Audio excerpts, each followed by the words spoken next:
What's up, folks? It's Steel again. Welcome to Steelcast 27. At the risk of turning the Steelcast into the Blyskawica channel, I've got another video of this little Polish monster in ranked battles. If you had a chance to watch my best ships for ranked battles video, you know that I rated the Blyskawica because of reasons. The proof is in its popularity, but just because it's on my list doesn't mean it's easy mode. You still got to bring some WASD and pew pew clickety to the table. So here I bring you Summers 381 in a rank 5 bracket match where he gets an elusive Kraken badge, believe it or not. Tough to do when there's only 7 ships on the enemy side, for God's sakes, where pretty much everyone competing in this bracket is in various states of greatness. Now, obviously, we're on Shatter, and Summers' team has decided to go for the C cap point. Now, there's always going to be a fight for B, but if you look at the top right of the screen, when you play ranked battles enough, you start seeing the same people over and over, and sometimes over and over again as well. And sometimes they're your friends or clanmates. And yes, the clans, they're beginning to form. So if you're interested in something like that, I would suggest doing some research. So a quick shout out to Dangerson. Hey, Dangerson. Yeah, that's how you, I think that's how you do it. Then there's the world famous, world renowned Twitch player Kami Samurai. Check out his Twitch channel. And then also Katoom and W to the 15th power. All of these guys happen to be Summers' clanmates, but now they're intra-clanular rivals. If playing well in ranked or you'll lose a star and everyone seeing your rank is enough pressure, Summers has the added pressure of trying not to make a mistake that makes his clanmates think he's a Idaho russet for the rest of his life. Get it? Get it? Come on. Anyway, so he's one of the first to engage, and the red team are doing the split approach. Now, this should be the weak side for the red team, and yet they're still charging forward. Now that that square at F6, right south of that island, is a tough nut to crack. So even sometimes weak side destroyers can get there and linger, you know, dropping torps either way, so long as they avoid fire from guys going down the 9-10 line, the 8-9-10 line. And then they also can put pressure on B, and if they have support in the back, they have guys preventing charging them. It's a nice, solid, defensible position. Now, the other couple guys on their team didn't get the memo, and they're fighting the traditional fight. This guy's caught out in the middle of B trying to cap. But I suspect that it's Dangerson and Katoom that are over by F6. And you're going to see this guy in the middle. It's just not where you want to play. That smoke's going to wear out. And whenever a Shores is nearby, it's problem time for Mahans. You can't just sit and be. He's got at least 4 guys shooting at him, and Summers gets his first kill. And I think it comes courtesy of a Shores sonar, to be honest. That guy was in the smoke. So a good start for Summers with some help. Now he's on the north side of that island. And there's... Uh-oh. What's that? Is that a Mutsuki? Yeah. Now, interesting thing about Mutsukis is when you're playing through, I think, 22 to 15, you see a Mutsuki, you expect it, right? Top tier. At 15 to about 10, Mutsuki players are going to be generally the guys that go off to one side and try to cap. You're going to say, okay, we're going to fight for A, and then the Mutsuki guy is inevitably going to be like, well, I'm going to go take a look at C, and you just have to write them off because they never come back. But when you get into tier 5 or rank 5 battles, Mutsukis are really dangerous. Not that they can gun destroyers down, but they have really powerful and fast torpedoes. But more importantly is their spot distance. I think it's like 5.5 when they have a top captain in them. And most, if not all, the destroyers that are tier 7 outside of the Hatsuharu have 7.5 spot distance or above, so that gives 2 clicks of spot distance advantage. It's insane. Now, Summers recognizes this, and he had his smoke ready to go for when he chased after W15, and it's really a top priority for Błyskawicas, even when you're in random battles. If you're a Błyskawica driver in random battles and your goal isn't to kill Mutsukis when and where you find them, then you're doing it wrong. So Summers takes a chance, but once you latch on, you can't let him go. He's going to drop spots around this island. Now, fortunately, he's got a battleship support. What the heck is a battleship doing up here?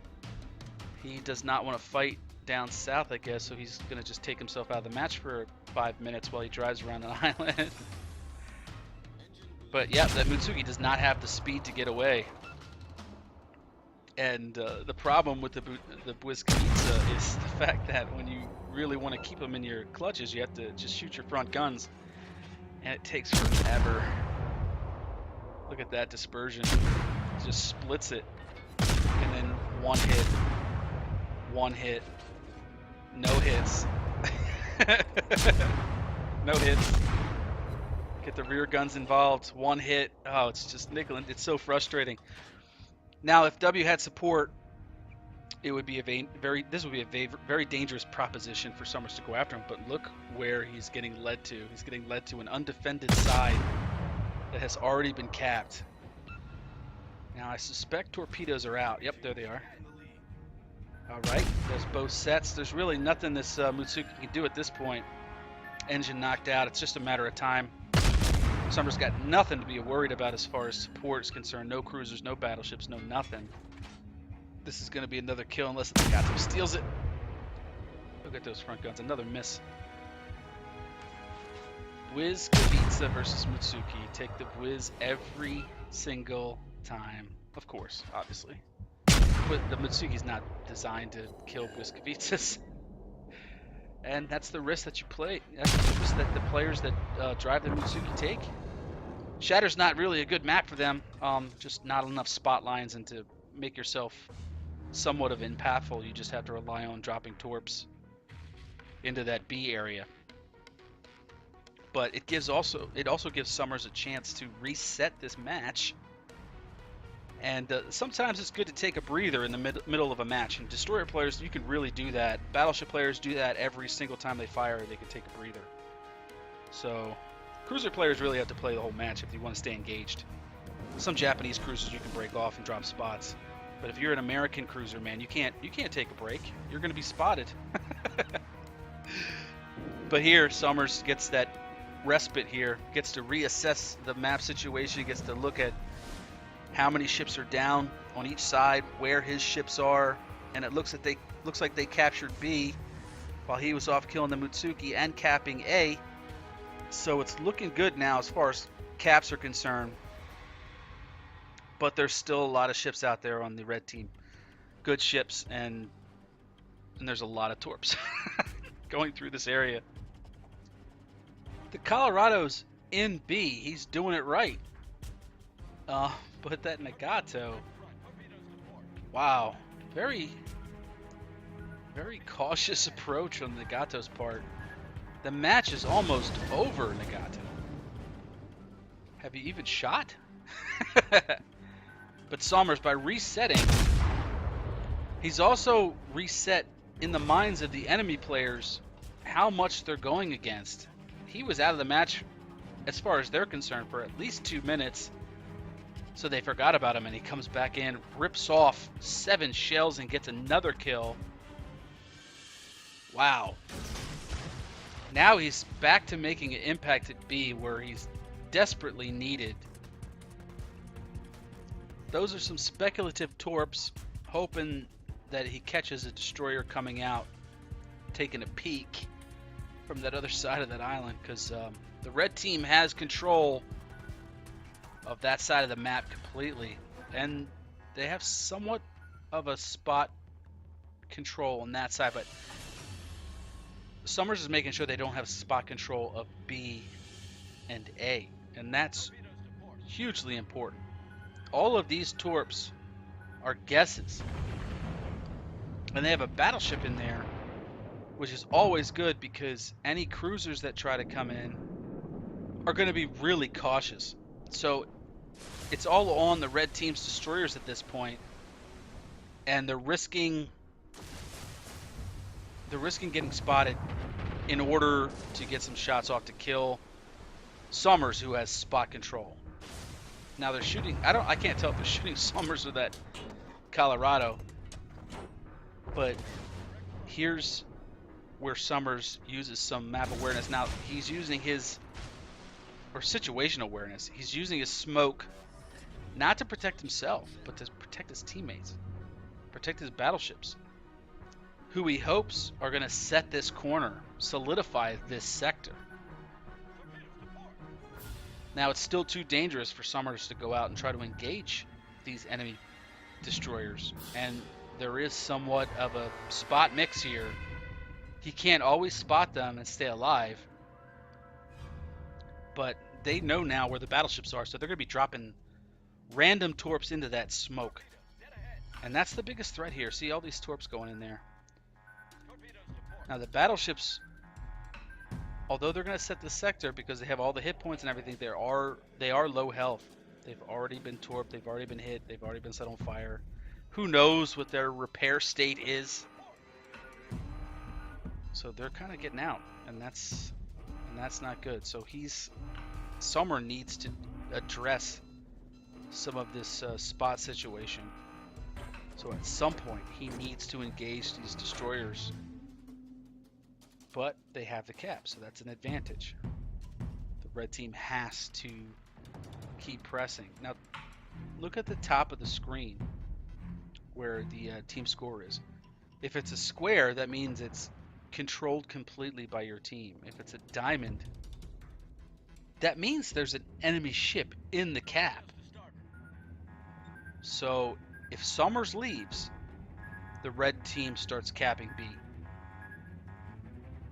That is one of the little tricks that you need to learn, or players that need to learn in order to maintain cap control in matches like this.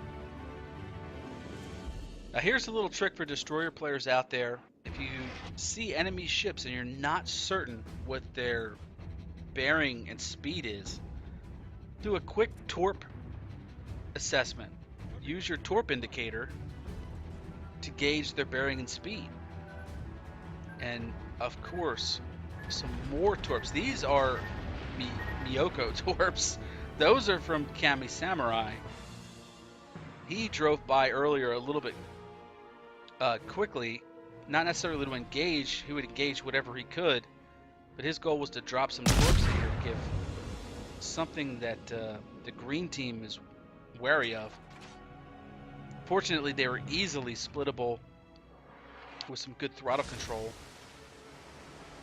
and because that Miyoko's on the other side, and the battleships are kind of being they're not pressing, which is good. But Summers realizes that other side with that Miyoko there is very dangerous, and look what he finds here. Here's the guy that's been hiding in the cap, the Mahan.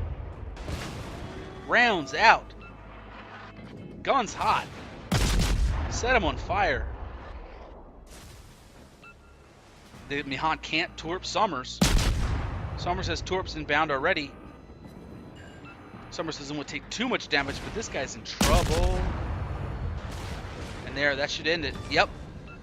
Summers has just gotten his 4th kill. Sacrificed some hit points, but it was worth it. Oh my god. Now they have complete cap control, with Dangerson covering the south to north sector, and Cami covering the north to south sector. It's still in contention here. The problem with the red team I've already recognized is their Nagato. Now, I don't play battleships in ranked battles, and I don't know what's going through their minds when they're playing ranked battles, but on Shatter, in situations like this, where you're down ships, you're down caps, at some point, you have to turn in. If you have 10,000 hit points, I can understand why you wouldn't. But you've got 40,000 hit points. You gotta turn in. And the red team is trying to make something happen here. Nice throttle games by Dangerson. This is a tit for tat gun battle here. Both are low speed, both are low health, both have incapacitations. It's just a matter who lands the shots. Okay, misses, and that's a decent salvo out, and that's a kill, and that's the Kraken. But that Nagato, I can't say it was luck or planning, but he got some rounds out and was able to finish Summers. Good game to everybody. Good game to the red team. Now, a lot of the times when you see YouTube videos or my videos about ranked battles, they really don't express, like, they'll have the intensity, they'll have the great stats and everything, but they really don't express the tension. You know what I mean? Like, this game was tense, and ranked battles are tense. Now, the fact that he had the Kraken in a match like this is very impressive. In random battles, Krakens can come in any shapes and forms. You can earn them, you could steal them, you can get the last hits on guys or whatever, and people complain about it. But in ranked battles, it's very important to get guys down, and the fact that you're in position and still alive to do it, oh my god, it's so important. Good players won't engage you if you out hit point them by too much. They will stay back. And it's not a selfish thing to do. It's hit point management, not only of yourself, but of the entire team. And if their team recognizes that hit point advantage, then that's when they can pop out again and still put effective fire downrange. But from Summers' perspective, you have to thwart that off. You know, every single time he was engaged with somebody, he was getting shot at by multiple guys, except for the first two guys that were killed in the beginning of the match. But this match is over. Now, Summers didn't get that much damage, but 5 kills and caps. By far more experienced than the team. Sorry about that bug there. The right position at the right time to finish guys off. Good job, Summers. You deserve a star, my friend. Hey everybody, thanks for watching. If you liked the video and you want YouTube to let you know when I release more, please feel free to like and subscribe. I plan on putting out 2 to 3 videos per week of ship reviews, history, and gameplay. My live stream is currently on Twitch at the URL right there. Good luck, have fun, and I'll see you next time.